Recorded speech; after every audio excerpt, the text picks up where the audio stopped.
coger un poco el núcleo de los asuntos, ¿no? Para dejar al menos elementos de reflexión. El Producto Interior Bruto de Rusia y Bielorrusia es el 3,5%, creo recordar, hablo de memoria, del G7. Esa es la desigualdad que hay entre Rusia y Occidente. Lo extraño no es que no haya una desigualdad, sino que encima estén ganando. Claro, es evidente que si el sur global se uniera frente al norte occidental colectivo, estaría la cosa, como siempre, terminada antes de empezar. Pero esa unidad no existe.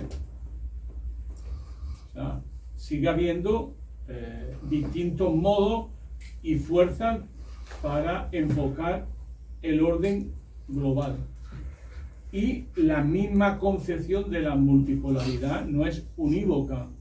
Para la India no es lo mismo que para China. Pero es que tampoco lo es para Vietnam y China. El amigo más próximo que tienen los norteamericanos en esa zona es Vietnam.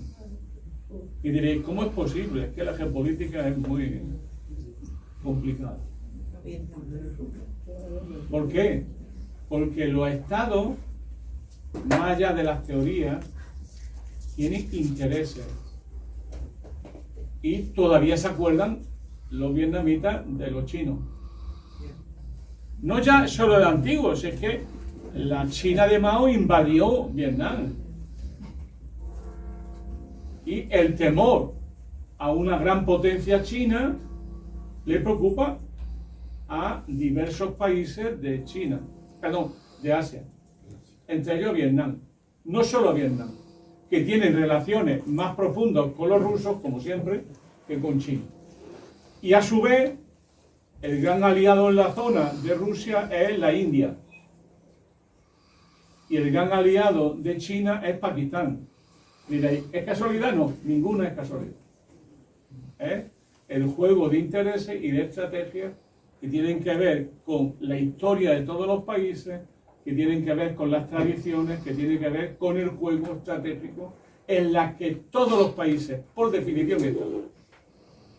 Por lo tanto, es evidente que a medio y a largo plazo Estados Unidos tiene un problemón.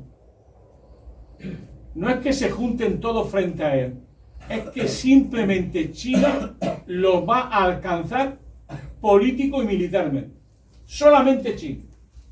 No ya en alianza con los demás. Y eso es lo que tratan de evitar. Antes lo he intentado decir. Es el factor tiempo. Que cuando la historia se acelere, el tiempo se convierte en un elemento dramático para los que mandan. O sea, la clase dirigente norteamericana vive un momento dramático. Primero, por lo que habéis dicho antes ahí, porque ellos viven en una guerra civil latente en Estados Unidos. Ahora van a salir una serie norteamericana sobre esa guerra civil latente, haciendo una dramatización de futuro.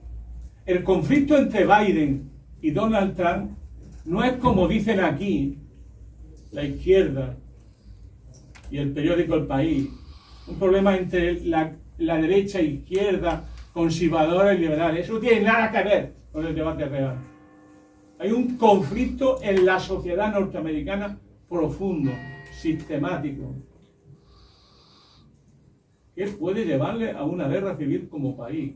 Porque la relación entre política interna y externa, terminaré sobre eso, sigue siendo muy difícil de conllevar en la política norteamericana. Ha sido siempre muy difícil y hoy también lo es. O sea, que Donald Trump no es el fascista de Estados Unidos, por decirlo así, como le llaman los liberales de Estados Unidos.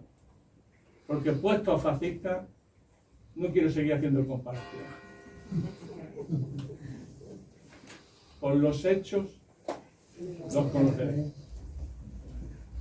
Pero hay un conflicto de identidad muy fuerte en los Estados Unidos, muy complicado, que tiene que ver con la política internacional, pero también con la política interna. ¿Quién son los que están votando masivamente cada vez más a Donald Trump? Los trabajadores blancos, sin estudio, que son pobres entre pobres. Pero a su vez, la pobreza está racializada. Pero lo que está ocurriendo es que, eso está muy bien estudiado, ha habido un gran debate que lo inició Robert Brenner, donde lo que está ocurriendo es que masivamente los pobres, inclusive negros, están abandonando a los demócratas y votando cada vez más a los republicanos. Y lo que se llama allí la izquierda woke, que son las profesionales liberales, los académicos, la parte alta de las capas medias, masivamente están empezando a votar masivamente demócratas. Y muchos venían, los gestores, los managers, los grandes despachos, venían de votar republicano, tradicionalmente. O sea, hay una crisis nacional, en el sentido profundo de Estados Unidos, que le lleva a una situación tan dramática como la que hoy tiene y que se va a dirimir en este conflicto que va a ser la guerra electoral, que ha empezado procesando decenas de veces a Donald Trump. Solo los muy ingenuos pueden pensar que el enjuiciamiento continuo de Donald Trump tiene que ver con la pureza democrática de Estados Unidos. Solo los muy ingenuos. Y no un conflicto donde interviene el poder judicial, como es natural. Por lo tanto, en ese contexto, el factor tiempo es decisivo. Las clases dominantes viven dramáticamente este momento. ¿Por qué? Porque saben que su dominio tiene un tiempo tasado, que atacan ahora o no podrán hacerlo dentro de 10 años. Y es este el momento. Por eso se opusieron a Donald Trump. Por eso se opusieron firmemente a su elección. Por eso lo han combatido estos años. Porque ha sido el único presidente que no ha metido a Estados Unidos en una guerra. El único presidente. Desde Bush padre, Clinton, Obama, todos han estado en guerra y en conflicto. Mi simpatía a Donald Trump, cero patatero, dicho para que quede claro. Pero esto no es una cuestión de simpatía. Esto es una cuestión de interés y de política real. Por lo tanto, ellos saben que hay un tiempo tasado, que si no son capaces de torcer la mano en este momento a China, ya no lo podrán hacer en el futuro. Por lo tanto, este es el momento dramático que vivimos. El dramatismo viene de la situación, que muchos lo vimos venir cuando llegó Biden al gobierno. Y quien personifica eso y su crisis es Victoria Nuland, que no por casualidad no sabemos si ha dimitido o la han dimitido. Esa mujer ha estado en todos los fregados de Estados Unidos en los últimos 20 años. Estuvo también en Maidán en el 2014. La secuencia es clara. Primero acabamos con Rusia y luego acabamos con China. No es una secuencia. El enemigo no era Rusia. Por eso, el problema es, Estados Unidos sabe que nunca Zelensky va a ganar la guerra a Rusia. Dicho así, lo que Biden buscaba de Zelensky, y que lo ha conseguido plenamente, es convertirlo en un actor para desgastar a Rusia, situar a Putin contra las cuerdas hasta el punto de provocar una crisis interna y la defenestración como jefe de gobierno de Rusia. Ese era el objetivo. ¿Qué ocurre? Que ha habido un pequeño problema, que es que el mundo de Biden ya no se presenta, es un poco lo de la idea zombie. El mundo de Biden ya no es el mundo de la realidad. Porque toda la inmenso tejido, toda la inmensa panoplia enorme de sanciones contra Rusia han hecho a Rusia más fuerte, están propiciando cambios profundos en la sociedad rusa para reindustrializarse y generar un Estado más fuerte y más potente y una economía menos dependiente. Y es que el mundo ha cambiado. Antes sancionaban a Irán, porque Irán lo ha construido todo sola, con muy poca ayuda. La ayuda se ha ido haciendo más evidente conforme el conflicto con Estados Unidos se ha ido haciendo más evidente.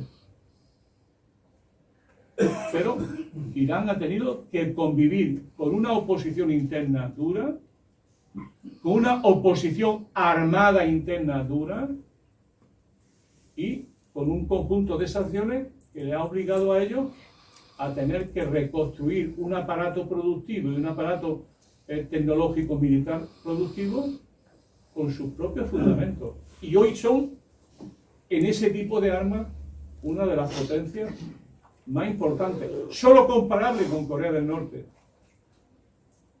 solo comparable en esta tarea de buscar una casi autarquía completa, no porque lo quisieran, sino porque lo han obligado ellos.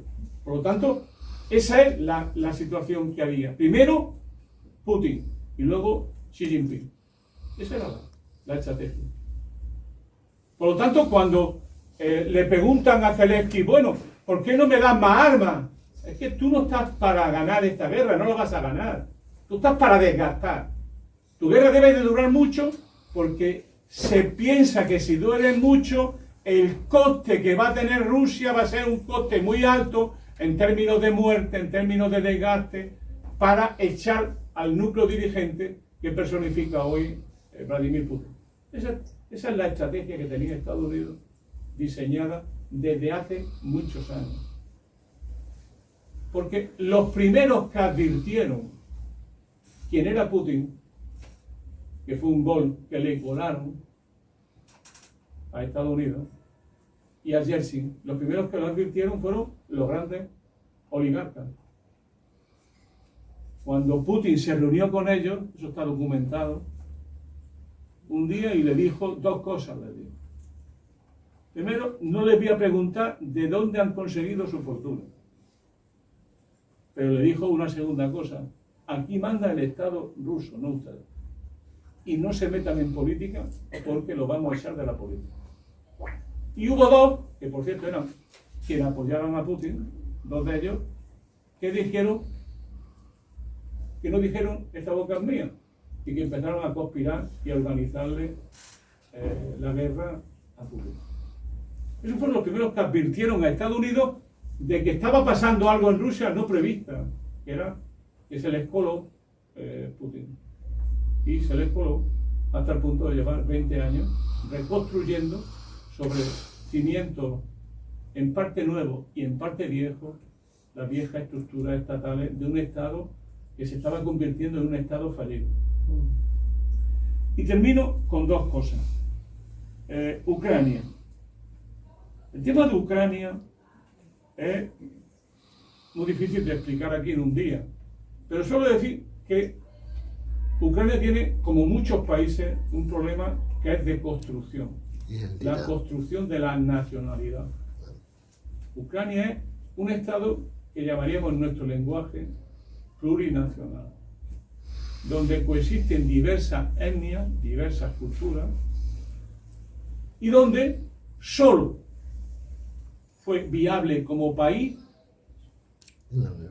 por una posición que fue la posición de los soviéticos y de Lenin, que les concedió el estatus de país. Es que nunca han sido un país en el sentido de una construcción nacional como Polonia, por decirlo de alguna manera.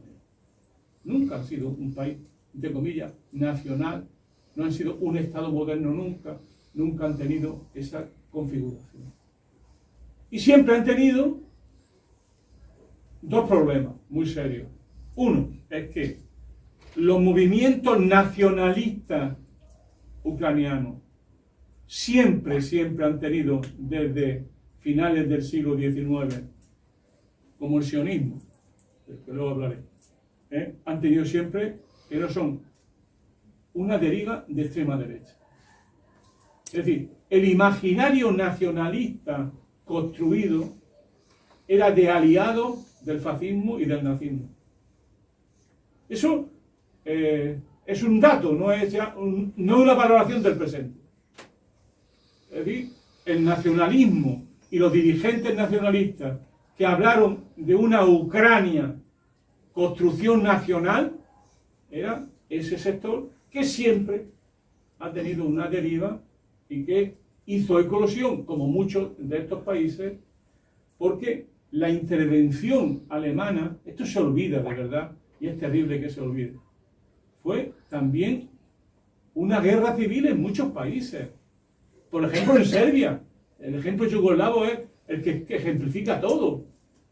Entre los ustachas, los chechnis serbios o los ustachas croatas, que tuvieron, por cierto, cuyo representante más conocido, Ante Paveli, que fue el jefe, pues murió en España y aquí está enterrado.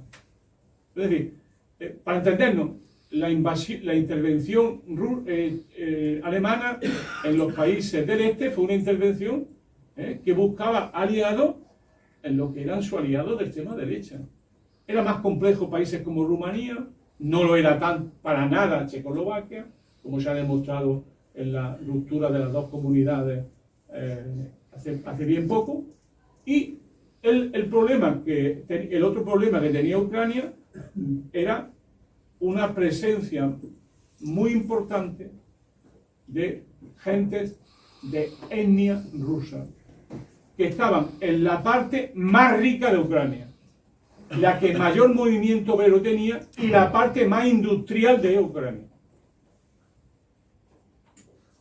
Entonces, eso, cuando Estados Unidos llega a la conclusión de que Ucrania va a ser decisiva en su conflicto contra Rusia, Vyshynski lo dijo con toda claridad, nunca habrá un imperio ruso si no tiene a Ucrania, y por tanto Ucrania es el eje, junto con Polonia, Alemania y Francia, de la nueva Europa. Eso está escrito, hasta el mapa perfectamente concebido de lo que tendría que ser. Vyshynski lo tenía claro, y desde esa posición todo ha sido intentar, costara lo que costase,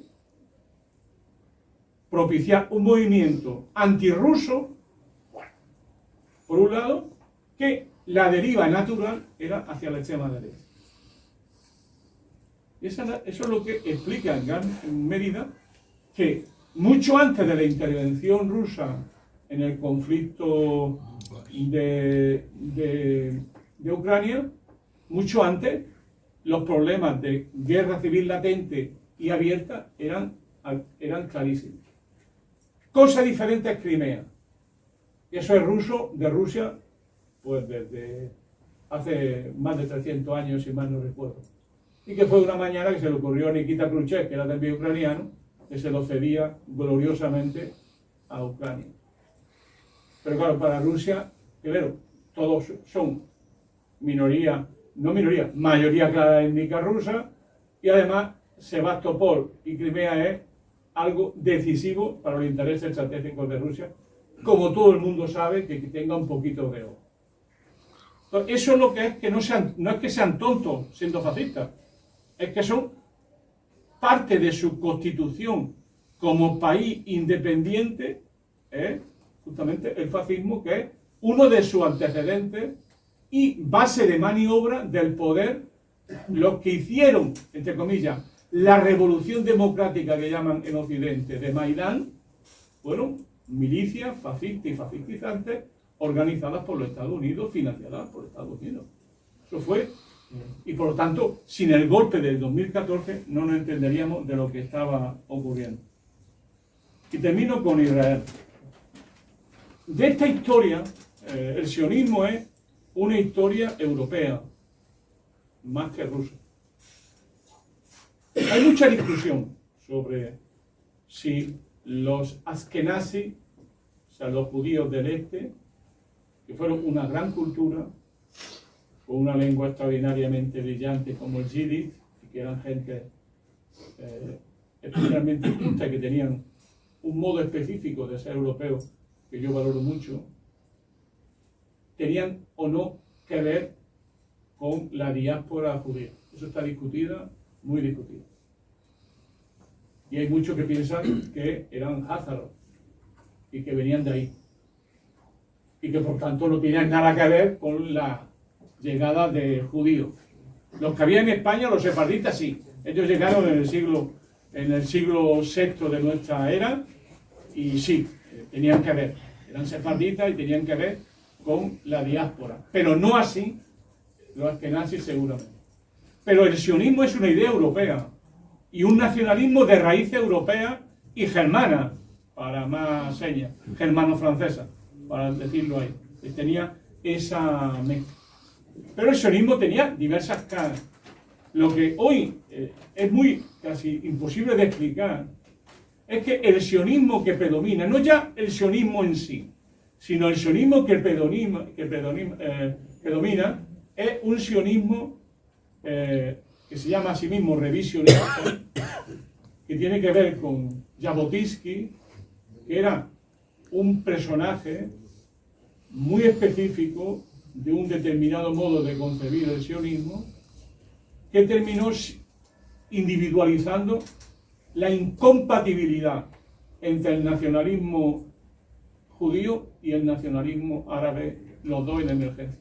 En un libro que se llama El muro de hierro lo explica perfectamente, que el enfrentamiento con los árabes era decisivo y era condición sine qua non para la construcción de la comunidad nacional de los judíos. Pero esto no solamente era eso, sino que eso llevó a la presencia del Irgun, que fue un brazo armado que practicaba el terrorismo, la banda Stern, que practicaba el terrorismo, y que tuvo dos connotados presidentes de gobierno, jefes de gobierno, que eran Menachem Begin y Shah Shamir. Shah Shamir habían estado los dos en la cárcel y son los que tienen que ver con la bomba que le pusieron, no me acuerdo ahora, en el hotel donde se la pusieron a los británicos. Tuvo el acto terrorista más importante que ha habido en Israel nunca, que era ese, que era justamente en el hotel, no me acuerdo ahora el nombre. El David. El hotel David. Y dejaron a Holanda sin rey. Exactamente, ¿no? Entonces, eso es más nuestro que de nuestras clases dirigentes. Es más nuestro que de nuestras clases dirigentes. ¿Por qué no somos capaces de reconocer que el viejo topo de la historia sigue orillando y haciendo su camino? Pero me contaba una cosa Lucho Magri que nunca lo olvido, que es que el viejo topo está casi ciego. O sea, si no le metemos a ese viejo topo que hace su camino y que cumple con sus tareas históricas, dirección política, norte, no seremos capaces de interpretar lo que está ocurriendo. Y hay una cosa decisiva para esto, que es lo que yo llamo la autonomía, que es una autonomía de clase y de proyecto. La primera cuestión fundamental que necesita la izquierda hoy es tener un proyecto autónomo, independiente de las clases dirigentes, crítico y rompedor con esas clases dirigentes y capaz de, como tal proyecto autónomo, de hablarle a las clases trabajadoras y a las capas populares desde un lenguaje antiimperialista, internacionalista, pacifista, capaz de señalar los enemigos de clase que hay detrás. Yo no voy a entrar mucho en el debate que hay, que alguna ministra y algún ministro, que ya no lo es, dije, no voy a poner que la guerra de Ucrania es como la guerra civil española, esta vez que antes agredían los nazis y ahora agrede el oso ruso. No voy a hablar de eso. Ni siquiera voy a hablar de si es o no una guerra interimperialista. El problema es, oye, es una guerra de dos imperialismos entre sí para repartirse el poder. Bueno, ya tenemos un punto de acuerdo, ¿no? ¿No? Luchemos contra nuestro país imperialista. Lo que no podemos hacer es decir, es una guerra imperialista y me paso al lado de la OTAN. Y juego la carta de la OTAN. Y me pliego a la OTAN. Y me pliego a sus políticas de defensa. Y me pliego a sus dictados. El dirigente actual de la Unión Europea es la OTAN. Quien dirige la Unión Europea es la OTAN. En alianza con la derecha y con la extrema derecha. Y como siempre, la sumisión de la socialdemocracia, cuyo representante más genuino es el compañero Borrell. Que Dios lo tenga bien confesado. Y lo tenga bien confesado, porque yo creo que le va a venir muy bien la confesión. Es así la realidad. Por lo tanto, si no somos capaces de intervenir desde un punto de vista propio, señalando los adversarios, los enemigos, definiendo bien la etapa histórica e interviniendo políticamente. Tú puedes decir, son los dos imperialismos, ni Putin ni Biden. Pero no decir, oye, esto es cosa de Putin y todos contra Putin. En alianza estrecha con el demócrata Biden y la democrática y civilizada OTAN. No, hombre, por favor. Es un salto, no solo es un salto sin, como diría yo, no ya sin red, sino es un salto al abismo, sino que es también una mala reflexión lógica. Tú dices, esto es una guerra entre dos imperialismos, que los dos son malos. Bueno, pues perfecto. Pues pide a los trabajadores rusos que hagan la revolución contra Putin, que hagan el socialismo verdadero en Rusia, y nosotros vamos a hacer socialismo verdadero en España. Lo que no vamos a hacer es apoyar una guerra al imperialismo norteamericano contra otro imperialismo. Esa es la posición. Que los que han defendido esta posición de que es una guerra imperialista no han sido coherentes con su propio análisis. Pues yo digo, es momento de ser coherente. ¿Qué ocurre? Decir eso dos veces, pues seguramente obligaría a cambiar de campo político, de posición política, y yo diría que de gobierno. Sí.